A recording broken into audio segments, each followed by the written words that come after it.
Welcome to a reading of the dream mentioned in the book of Daniel, chapter 2.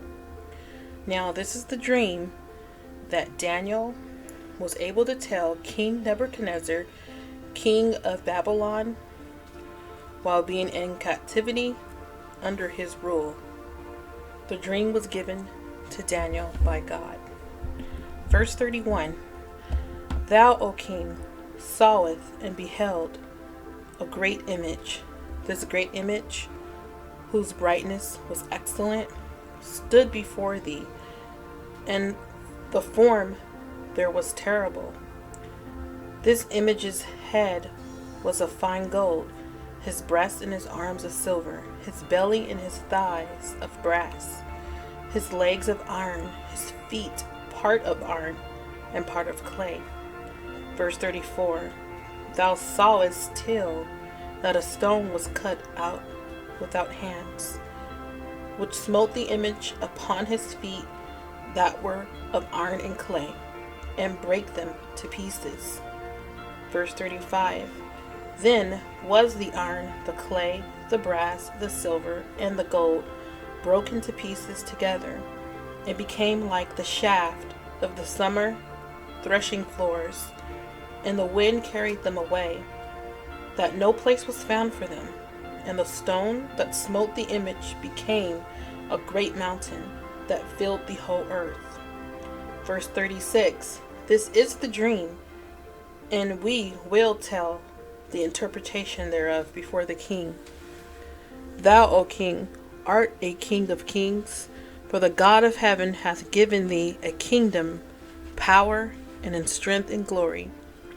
And wherever so the children of men dwell, the beasts of the field and the fowls of the heaven hath he given into thy hand, and hath made thee ruler over them all.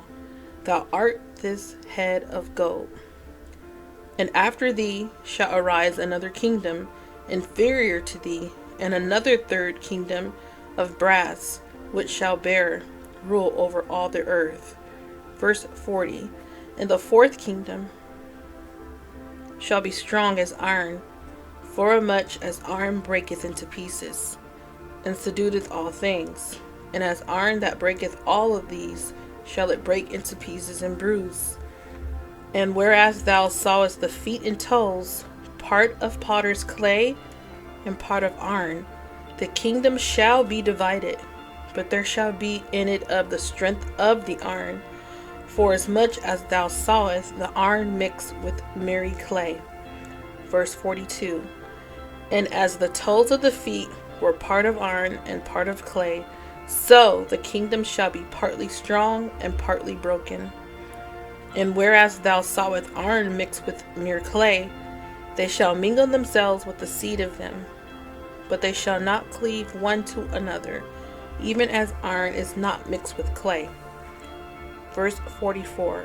And in the days of these kings shall the God of heaven set up a kingdom which shall never be destroyed, and the kingdom shall not be left to other people. And the kingdom shall not be left to other people, but it shall break in pieces and consume all these kingdoms, and it shall stand forever.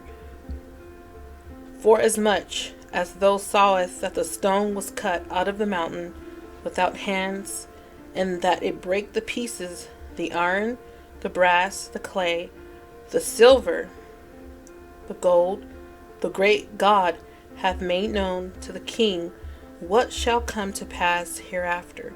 And the dream is certain, and the interpretation thereof sure.